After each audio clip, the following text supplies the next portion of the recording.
अस्सलाम स्टूडेंट्स, आज हम लेसन 6 की एक्सरसाइज करेंगे। सबसे पहले यहाँ पर साउंड्स ऑफ द की साउंड्स को हमने कैसे यूज़ करना है। Read the following text pronouncing the और द व्हेन जब the comes before a vowel sound, जब किसी भी वॉवल साउंड से पहले ये वाला वर्ड आए, द आए। ठीक है, जब किसी भी वॉवल साउंड से पहले द आए, it is pronounced as the. तो हम इसे किस तरह से अदा करेंगे, किस तरह से प्रोनाउंस करेंगे, तो हम इसे क्या पढ़ेंगे, दी पढ़ेंगे। ठीक है, दी पढ़ेंगे। बट लेकिन व्हेन जब it comes before a consonant sound, और जब ये कॉन्सोनेंट साउंड से पहले आए, it is pronounced as the. तो हम इसे द पढ़ेंगे। ठीक है, अब ये देखें, यहाँ पर ऑरेंज है, ये वर्ड क्या है, ऑरेंज है। तो किसकी साउंड है, इस वर्ड की जो स्टार्टिंग साउंड है वो क्या है, वॉवल साउंड है। ऑरेंज क्या है, वॉवल साउंड है। तो इससे पहले हम इसको क्या पढ़ेंगे, दी पढ़ेंगे। The orange. Apples, the apples. ठीक है, अम्ब्रेलास, दी अम्ब्रेलास। ऑनर, दी ऑनर। ठीक है, जब वोवल साउंड किसी भी कोई ऐसा वर्ड्स हो, ठीक है, कोई ऐसा वर्ड्स हो जिसकी साउंड क्या हो, वोवल साउंड हो, वोवल साउंड से पहले जब द आए तो हम इसे क्या पढ़ेंगे, दी पढ़ेंगे। ठीक है, और अगर कॉन्सोनेंट साउंड से पहले आए, ये क्या है, ये वोवल साउंड है जो रेड में है। ये जो लेटर हैं ये किस चीज़ की साउंड दे रहे हैं, हमें वोवल साउंड दे रहे हैं। तो वोवल साउंड से पहले अगर द आए तो हम इसे दी पढ़ेंगे, और अगर कॉन्सोनेंट साउंड से पहले आए तो इसे हम द पढ़ेंगे। जैसे बी, एम, एफ और एच। ठीक है, यहाँ पर इसकी साउंड क्या है, कॉन्सोनेंट की साउंड है। दी यहाँ पे हम इसे द पढ़ेंगे। The bottles, the match, the fire, the house, house ये की साउंड है यहाँ पे, द हाउस। तो ये कॉन्सोनेंट साउंड है। जब कॉन्सोनेंट साउंड से पहले द आए तो इसे हम द पढ़ेंगे, और अगर वोवल साउंड से पहले आए तो उसे हम दी पढ़ेंगे।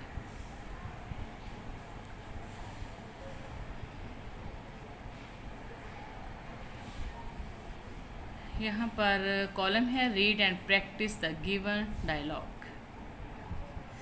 Phrase, may I borrow your helmet, क्या मैं आपका हेलमेट बोरो उधार ले सकता हूँ। I need it for tomorrow's match, I need it मुझे इसकी ज़रूरत है, फॉर टमोरोज़ मैच कल के मैच के लिए मुझे इसकी ज़रूरत है। सार, ऑफ कोर्स बेशक, बट लेकिन, प्लीज़ कोशिश करना, ट्राई वापस करने की, टू रिटर्न इट सून लेकिन इसे जल्द वापस करने की कोशिश करना। फ्राज, श्योर, यकीनन, थैंक यू, आपका बहुत शुक्रिया। Asma, could you please help me complete my new painting. Asma, could you please, क्या आप मेरी हेल्प करेंगी। माई न्यू पेंटिंग, मेरी नई पेंटिंग मुकम्मल करने में, मेरी नई पेंटिंग मुकम्मल करने में क्या मेरी मदद करेंगी। समरा, येस श्योर, जी हाँ यकीनन, बट लेकिन, आई थिंक मेरा ख्याल है, you should first try it your self. But I think, लेकिन मेरा ख्याल है, you should first try it your self, लेकिन तुम्हें पहले इसे खुद बनाने की कोशिश करनी चाहिए। Asma, you are right, Asma you are right, आप बिल्कुल ठीक कह रही हो। I should try it at least once, मुझे कम अज़ कम एक बार इसे कोशिश करनी चाहिए, मतलब मुझे एक बार खुद से इसे बनाने की कोशिश करनी चाहिए। समरा, आई एम श्योर, मुझे यकीन है, यू कैन डू इट, तुम ये कर सकती हो। अस्मा, थैंक यू, आपका बहुत शुक्रिया। अब यहाँ पर हैं question answer. Answer this questions. Why was Saad sitting sad, Saad उदास क्यों बैठा हुआ था। तो Saad was sitting sad, Saad was sitting sad because a special boy, because क्योंकि अ स्पेशल बॉय एक खसूसी लड़के ने लेफ्ट स्कूल छोड़ दिया, ड्यू टू की वजह से, due to his unkind and rude behaviour. ठीक है, क्योंकि उसके बेरहम और बदतमीज़ रवैये ने एक बच्चे ने स्कूल छोड़ दिया, इसलिए साद जो था वो सैड बैठा था। दोबारा से सुन लें, Saad was sitting sad because a special boy left school due to his unkind and rude behaviour. आप सेकंड और थर्ड क्वेश्चन का आंसर में आपको निशान लगवाती हूँ लेसन में से। Why did Faraz leave the school, Faraz ने स्कूल क्यों छोड़ा, इसको एक्सप्लेन करने के लिए चंद सेंटेंस हमने लिखने हैं। और तीसरा है हाउ डिड फराज ट्रीट साद, फराज जो है वो साद के साथ कैसे मिला जब वो उसके घर गया था। ठीक है, ये सेकंड और थर्ड क्वेश्चन का आंसर मैं आपको निशान लगवाती हूँ।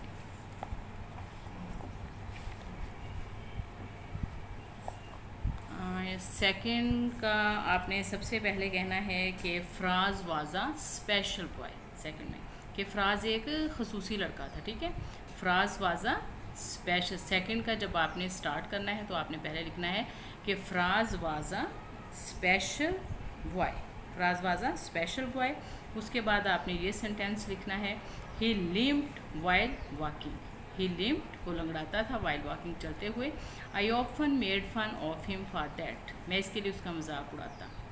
ठीक है, अब उसके बाद ये वाला सेंटेंस आपने लिखना है being the captain of the team I was shocked to know that Faraz had been selected as a wicket keeper, I completely ignored his good performance and was unkind to him because of his physical issue.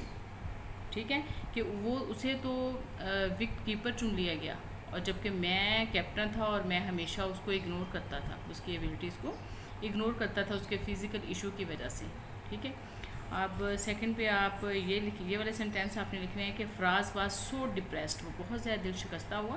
Faraz was so depressed by my rude behaviour, मेरे rude behaviour की वजह से, that he left school, और उसने school छोड़ दिया। ये जो सेंटेंस है मैंने निशान लगाए हैं, ये आपने उसमें लिखने हैं। अब थर्ड क्वेश्चन में जस्ट आपने इतना ही लिखना है कि वो उससे कैसे मिला, फराज जो है वो साद को कैसे मिला। यहाँ पे ही को आपने कट कर देना है, यहाँ पे आपने फराज लिख लेना है ही की जगह पे। ठीक है, फराज फॉरगिव, फराज ने उसे माफ़ कर दिया, Faraz forgive him, Faraz forgive उसे माफ़ कर दिया, एंड हग्ड हिम, और उसे गले लगाया एट वंस फॉरन, दे बिकेम गुड फ्रेंड्स, वो अच्छे दोस्त बन गए। अब यहाँ पर है इनफ्लेक्शनल एंडिंग के बारे में, इसकी डेफिनेशन देखते हैं कि इनफ्लेक्शनल एंडिंग क्या होती है। And inflectional ending is the letter, एक लेटर होता है और अ ग्रुप ऑफ लेटर्स, एक लेटर होगा या फिर लेटर्स का ग्रुप होगा। ठीक है, एक लेटर होगा या फिर ज़्यादा लेटर भी हो सकते हैं। Added to the end of a word, जिसे किसी वर्ड के एंड पे ऐड किया जाता है, एक लेटर को या फिर लेटर के ग्रुप को किसी वर्ड के एंड पे ऐड किया जाता है to change the form of the word, word की फॉर्म को चेंज करने के लिए, वर्ड की फॉर्म को चेंज करने के लिए, तो उसे क्या कहते हैं, inflectional ending. Some inflectional endings are s, es, ing and ed। अब ये एग्जाम्पल्स देखें, जैसे यहाँ पर है Faraz goes to the library every day. ठीक है, अगर यहाँ पर सब्जेक्ट जो है, अगर यहाँ पर सब्जेक्ट प्लूरल होता तो यहाँ पर हमने गो ही रहने देना था। ठीक है, इसकी फॉर्म को हमने चेंज नहीं करना था। यहाँ पर ये प्रेजेंट इंडेफिनेट टेंस है, प्रेजेंट इंडेफिनेट टेंस का ये रूल है। ठीक है, अगर सब्जेक्ट सिंगल है तो हमने फॉर्म को चेंज करना है। ठीक है, फॉर्म को हमने चेंज करना है। तो गो के साथ हमने क्या लगाया, ईएस लगाया, ईएस। ठीक है, सब्जेक्ट सिंगल है तो यहाँ पे हमने गो के साथ क्या लगाया, ईएस लगाया। Faraz goes to the library every day, अगर यहाँ पर जमा होता है, मिसाल के तौर पर दे होता, ठीक है, तो यहाँ पर हमने गो ही रहने देना था। तो जब वर्ड्स की फॉर्म को चेंज करने के लिए अगर हम एक लेटर लगाएं या लेटर का ग्रुप लगाएं वर्ड की फॉर्म को चेंज करने के लिए, तो उसे इनफ्लेक्शनल एंडिंग कहा जाता है उन वर्ड्स को। Faraz goes to the library every day, my teacher never complains about my behaviour. यहाँ पर क्या है, कंप्लेन्स, ठीक है, कि मेरा उस्ताद कभी भी मेरी शिकायत नहीं करता। Never complains about my behaviour, मेरे बिहेवियर की या मेरे रवैये की। कंप्लेन्स, ठीक है, यहाँ पर क्या है, एस है। यहाँ पर अब है Faraz listen to his teacher carefully. ये पास्ट इंडेफिनेट टेंस है, तो इसमें सब्जेक्ट के फ़ौरन बाद सेकंड फॉर्म आती है, ठीक है, सेकंड फॉर्म, इसलिए हमने इसके साथ क्या लगाया, ईडी लगाया। Faraz listen to his teacher carefully. Ali is going to buy fruit from the market. अब देखें, इज़ आर एम है, प्रेजेंट कॉन्टिन्यूस टेंस है, तो यहाँ पे हम इसके साथ गो के साथ आईएनजी लगाएंगे। Ali is going to buy fruit from the market. Faraz and Saad started practising for the final match. यहाँ पे क्या है, ईडी, पास्ट इंडेफिनिट टेंस। तो किसी भी वर्ड की फॉर्म को चेंज करने के लिए हम एक लेटर या फिर लेटर का ग्रुप लगाते हैं जब किसी भी वर्ड की फॉर्म को चेंज करने के लिए, तो उसे क्या कहते हैं, इनफ्लेक्शनल एंडिंग कहा जाता है उन लेटर्स को। अब यहाँ पर है read the given compound words. यहाँ पर क्या है, read the compound words. Two words combine to make a compound word. जब दो वर्ड मिलकर एक वर्ड बनाएं, ठीक है, जब दो वर्ड मिलकर एक वर्ड बनाते हैं तो उसे क्या कहते हैं, compound word. Two words combine to make a compound word. जैसे अब ये देखें, बटरफ्लाई है, ठीक है, जब दो वर्ड जिनके अलग अलग से मीनिंग हों वो मिलकर एक वर्ड बनाए तो उसे क्या कहते हैं, कंपाउंड वर्ड, जुड़ा हुआ word. Each word has its own meaning. हर वर्ड का अपना अपना मीनिंग होता है, but when we join them, जब हम उन्हें ज्वाइन करते हैं, मिला देते हैं, they give a single new meaning, तो उसका एक नया मीनिंग निकल आता है, ठीक है। जब भी दो वर्ड जिनके अलग अलग से अपने एक मीनिंग हो, ठीक है, दो अलग मीनिंग वाले दो वर्ड को जब हम कंबाइन करते हैं, ज्वाइन करते हैं और वो मिलकर एक नया वर्ड बनाते हैं, न्यू मीनिंग वाला एक नया वर्ड बनाते हैं, तो उसे क्या कहते हैं, कंपाउंड वर्ड। अब ये देखिए, ये क्या है, बटरफ्लाई। तो ये किससे बना है, बटर से। बटर मक्खन को कहते हैं, फ्लाई ये मक्खी को कहते हैं, बटरफ्लाई, ठीक है, बटरफ्लाई। ये दो वर्ड हैं और दोनों के अलग अलग से मीनिंग है, और इन दोनों वर्ड्स को जब हमने मिलाया तो एक नए मीनिंग वाला वर्ड बन गया, बटरफ्लाई, तितली, बटरफ्लाई। अब है रेनबो। रेन बारिश को कहते हैं, वो ये कॉस को भी कहते हैं, और ये टाई, ये जो नट बांधा जाता है उसे भी कहते हैं। तो जब इन दोनों को जोड़ा रेनबो, तो ये रेनबो कौसे कज़ा बन गया, रेनबो कौसे कज़ा बन गया। अब यहाँ पर पिक्चर को देखते हुए, look at the picture below. Circle the things that are written as compound word, write down their names and break them down into words they are made of. One has been done for you. इन चीज़ों को मद्देनज़र रखते हुए हमने compound word बनाने हैं और अलग अलग से भी हमने बताना है इनका आपको। जैसे ये है सनफ्लावर, ठीक है, सनफ्लावर, और ये किससे बना है, सन से और फ्लावर से। अब यहाँ पर क्या है, फुटबॉल है, फुटबॉल, फुटबॉल। Strawberry, strawberry. अब है लेडी फिंगर, लेडी और finger. Puff pastry, puff pastry, puff pastry, puff pastry. अब ये दो वर्ड्स हैं जिनके अलग अलग मीनिंग हैं, जब हमने इन्हें ज्वाइन किया तो इनके एक नए मीनिंग सामने आए हमारे, ठीक है। तो ये क्या है, कंपाउंड वर्ड हैं। जब दो वर्ड्स जिनके अलग अलग अपने अपने मीनिंग हों उन्हें ज्वाइन करके जब कोई एक नया वर्ड बनाया जाता है तो उसे हम क्या कहते हैं, कंपाउंड वर्ड, कंपाउंड वर्ड। अब है read the lesson again and fill in the blanks. Rehan is the best friend of Saad. Saad was feeling guilty at his rude behavior. Fraz limped while walking. Fraz was selected as wicketkeeper of cricket team. Saad said sorry to Fraz for his bad behavior. अब इन pictures को देखते हुए हमने ये column मिलाएंगे हम। Facilities for the hard of hearing, facilities for the hard of hearing, ठीक है, इसको इसके साथ मिलाएंगे। अब है रैम्प्ड एक्सेस, रैम्प्ड एक्सेस को इसके साथ मिलाएंगे।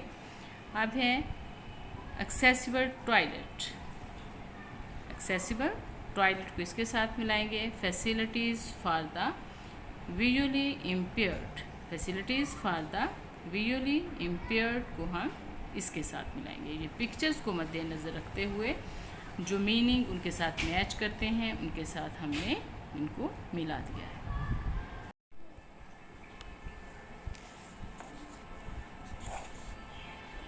Read the given words with their meanings.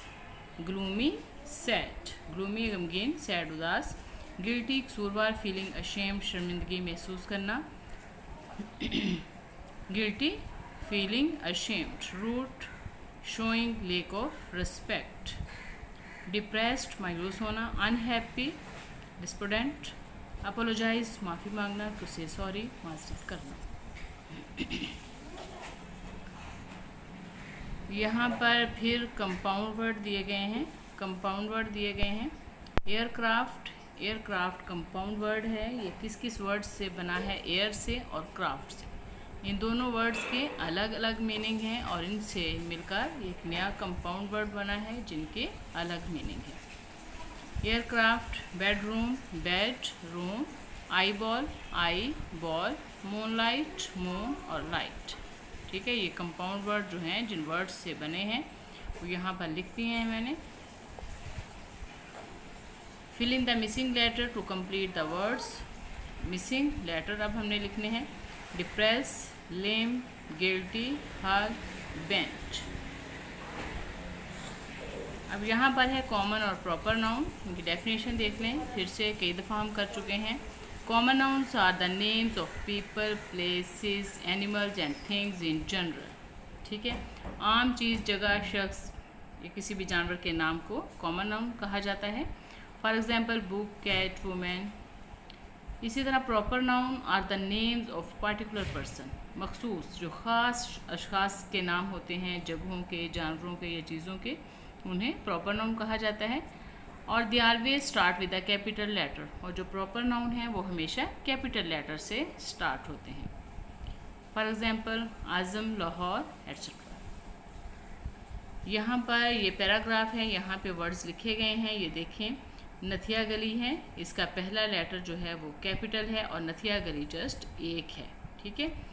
और मुकेशपुरी टॉप है और नेशनल पार्क है। ये सारे क्या हैं? ये प्रॉपर नाउन है और इनका पहला लेटर कैपिटल है, ठीक है। ये सिंगल हैं, इनकी जमा नहीं हम बना सकते। ये हिल स्टेशन है, यहाँ पे हॉर्स है, क्रिकेट है, ये क्या है? कॉमन नाउन है।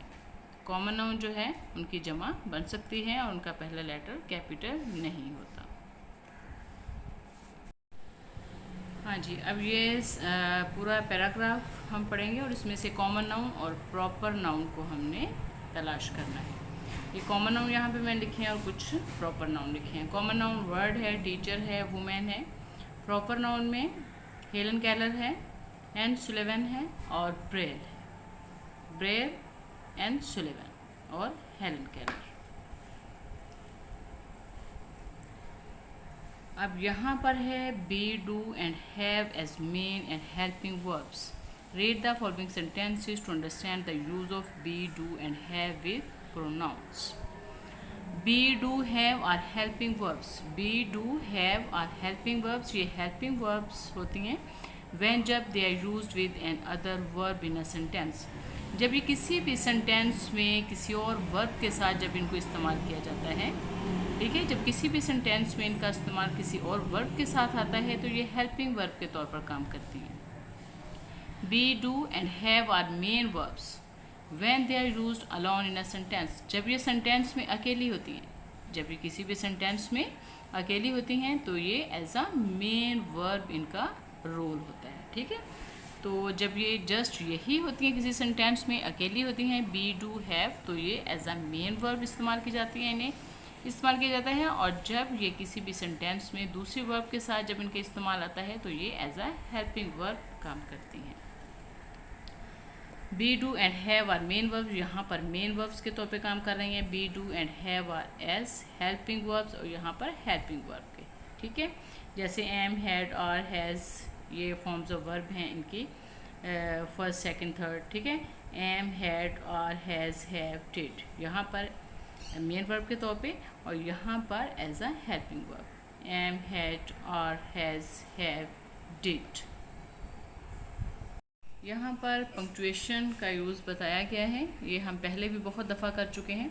जब भी कोई भी सेंटेंस स्टार्ट होता है तो उसका पहला लेटर जो है वो हमेशा कैपिटल होता है। यहाँ पे उन्होंने स्मॉल लिखा है तो मैंने अंडरलाइन किया है। यहाँ पर जो वर्ड्स को हमने ठीक करना है, एच यहाँ पर कैपिटल आएगा, यहाँ पे एक्सक्लेमेशन मार्क आएगा, ठीक है, और यहाँ पर भी एक्सक्लेमेशन मार्क आएगा।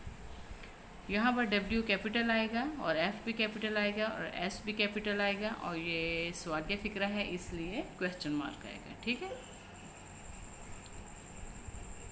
अब यहाँ पर S भी कैपिटल आएगा, साथ का feels embarrassed for his rude behaviour. यहाँ पर डिड, D कैपिटल आएगा। Did you get up late in the morning, ये इंटरोगेटिव सेंटेंस है तो यहाँ एंड पे क्वेश्चन मार्क आएगा, ठीक है। तो एक्सक्लेमेटरी सेंटेंस के लिए हम एक्सक्लेमेशन मार्क इस्तेमाल करते हैं और इंटरोगेटिव सेंटेंस के लिए क्वेश्चन मार्क इस्तेमाल करते हैं, ठीक है। और बयानिया सेंटेंस के लिए हम फुल स्टॉप का इस्तेमाल करते हैं।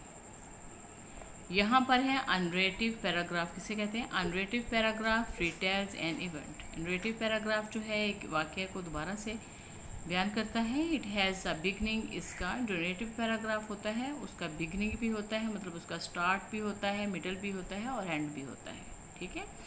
उसका स्टार्ट भी होता है, मिडल भी होता है और एंड भी होता है नेटिव पैराग्राफ का।